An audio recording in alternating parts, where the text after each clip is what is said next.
एक समय की बात है।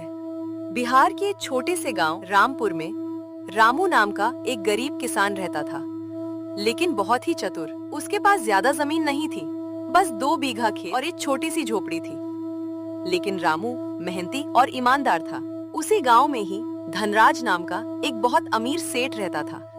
उसके पास कई दुकानें, वो गरीबों को परेशान करके उनका फायदा उठाता था। एक दिन रामू अपने खेत में काम कर रहा था, तभी उसकी पत्नी गीता वहां आई और बोली, सुनो जी, घर में अनाज खत्म होने वाला है। अगर इस बार फसल अच्छी नहीं हुई तो अब क्या करेंगे? रामू मुस्कुराया और बोला, चिंता मत करो गीता, भगवान सब ठीक करेगा। उसी समय गांव में खबर फैली, सेठ धनराज किसानों को बीज और पैसा उधार दे रहा है, लेकिन बदले में वो फसल का आधा हिस्सा लेता था। गांव के कई किसान उसके पास गए। मजबूरी में रामू भी सेठ के पास पहुंचा। सेठ अपनी बड़ी कुर्सी पर बैठा था। उसने रामू को ऊपर से नीचे तक देखा और हंसते हुए बोला, अरे रामू, तुम भी पैसे मांगने आए हो? फिर रामू बोला, सेठ जी, इस बार खेती के लिए थोड़े बीज और कुछ पैसे चाहिए। सेठ चालाकी से मुस्कुराते हुए बोला, मिल जाएंगे, लेकिन शर्त सुन लो, फसल का आधा हिस्सा मेरा होगा। रामू ने सोचा और बोला, ठीक है सेठ जी, लेकिन इस बार खेत में जो ऊपर उगेगा वो आपका और जो नीचे होगा वो मेरा। सेठ को लगा कि गेहूं और धान ऊपर उगते हैं, इसलिए फायदा उसी का होगा। उसने तुरंत हाँ कर दी। तभी रामू वहाँ से घर के लिए निकल जाता है।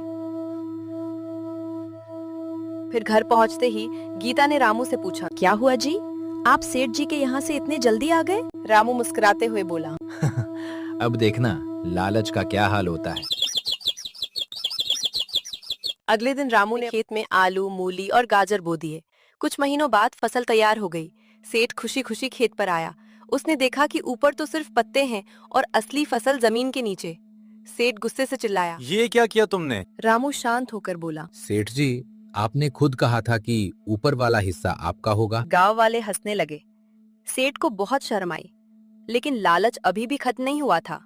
उसने कहा, ठीक है रामू, अगली बार जो नीचे होगा वो मेरा और ऊपर वाला तुम्हारा। रामू बोला, जैसी आपकी इच्छा। इस बार रामू ने गेहूं बो दिया। कुछ महीनों बाद खेत में सुनहरी फसल लहलहाने लगी। सेठ फिर खुशी से आया। कटाई हुई तो ऊपर गेहूं की बालियां थी और नीचे सिर जुड़े। रामू बोला, सेठ जी, नीचे का हिस्सा आपका। गांव वाले फिर जोर जोर से हंसने लगे। सेठ का चेहरा गुस्से से लाल हो गया।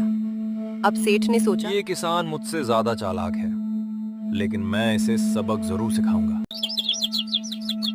कुछ दिनों बाद सेठ ने गांव वालों को बुलाया और कहा, जो किसान मेरा कर्ज नहीं चुका पाएगा, उसकी जमीन मैं ले लूंगा। गांव वाले डर गए। रामू भी चिंतित हो गया, लेकिन उसने हार नहीं मानी। एक रात रामू ने देखा कि सेठ अपने नौकरों के साथ गांव के गरीब किसानों के घरों से अनाज चुरवा रहा है, ताकि बाद में ऊंचे दाम पर बेच सके। रामू ने चुपके से ये बात देख ली। उसने गांव के मुखिया को सब बता दिया। मुखिया बोला, अगर तुम्हारी बात सच निकली तो सेठ को सजा जरूर मिलेगी। अगली रात मुखिया और कुछ गांव वाले छिपकर देख रहे थे। थोड़ी देर बाद सेठ के नौकर चोरी करते पकड़े गए। मुखिया ने गुस्से में कहा, सेठ धनराज, तुम इतने अमीर होकर भी गरीबों का अनाज चुराते हो। सेठ डर गया। उसने बहाना बनाना चाहा, लेकिन कोई उसकी बात सुनने को तैयार नहीं था। फिर अगली सुबह गांव वालों ने पंचायत बुलाई। पंचायत में मुखिया ने फैसला सुनाया, सेठ धनराज गरीब किसानों का कर्ज माफ करेगा और आगे से किसी के साथ धोखा नहीं करेगा। सेठ के पास कोई रास्ता नहीं था। उसे सबके सामने अपनी गलती माननी पड़ी। वो रामू के पास आया और बोला, रामू, मुझे माफ कर दो, मेरे लालच ने मुझे अंधा बना दिया था। रामू मुस्कुराते हुए बोला, सेठ जी, इंसान की असली दौलत पैसा नहीं बल्कि ईमानदारी और अच्छाई होती है। उस दिन के बाद सेठ बदल गया। उसने गरीबों की मदद करना शुरू कर दिया। गांव में फिर से खुशहाली आ गई। रामू की चतुराई और ईमानदारी की चर्चा दूर दूर तक होने लगी।